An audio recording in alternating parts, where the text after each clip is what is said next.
अस्सलाम वालेकुम दोस्तों, मां यहाँ ज़ाहिद अली तहीम ऐं तव्हां ॾिसी रहिया आहियो ZAT ऑफिशियल यूट्यूब चैनल।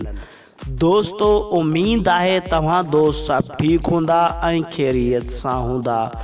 दोस्तों, अॼु जी हिन वीडियो में मां तव्हां दोस्तन के सिंध जाई ड्रामे जे बारे में ॿुधाइण वारो आहियां।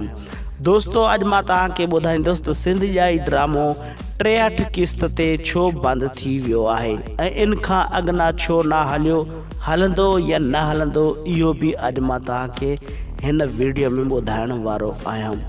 दोस्तों, वीडियो शुरू करण खां पहिरियां तव्हां दोस्तन खे हिकु नंढड़ी गुज़ारिश आहे, जेकॾहिं तव्हां अञा ताईं मुंहिंजी वीडियो खे लाइक न कयो त मुंहिंजी वीडियो खे लाइक कयो ऐं हा, वीडियो पसंदि अचे त कमेंट में ज़रूरु ॿुधाइजो।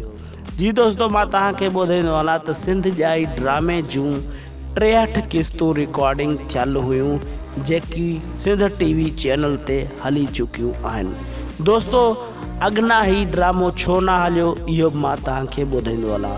दोस्तों, सिंध जाई ड्रामे जूं 63 किस्तूं सिंध TV चैनल ते हली चुकियूं आहिनि ऐं हा, बरसातनि जे करे बक़ाया किस्तूं रिकॉर्डिंग न थी सघियूं हुयूं। इन लाइ ही जेको ड्रामो आहे अॻिना न हली सघियो। ऐं हा, मां तव्हांखे ॿुधाईंदो हलां त हाणे 2 ॾींहं थिया आहिनि सिंध जाई ड्रामे जी रिकॉर्डिंग शुरू थी आहे। यानी हिन ड्रामे जो डायरेक्टर सैयद ख़ालिद शाह हिन ड्रामे जी ॿीहर रिकॉर्डिंग शुरू कई आहे।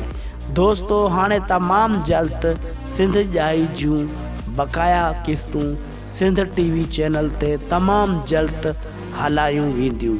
दोस्तों, उम्मीद कयां थो तव्हां दोस्तन खे ही वीडियो पसंदि आई हूंदी। जेकॾहिं तव्हां दोस्तन खे ही वीडियो पसंदि आई आहे त मुंहिंजी वीडियो खे लाइक कंदा ऐं कमेंट में पंहिंजी राय जो इज़हार ज़रूरु ॾींदा। महिरबानी दोस्तों, अल्लाह पाक तव्हांखे ख़ुशि रखे, सलामत रखे।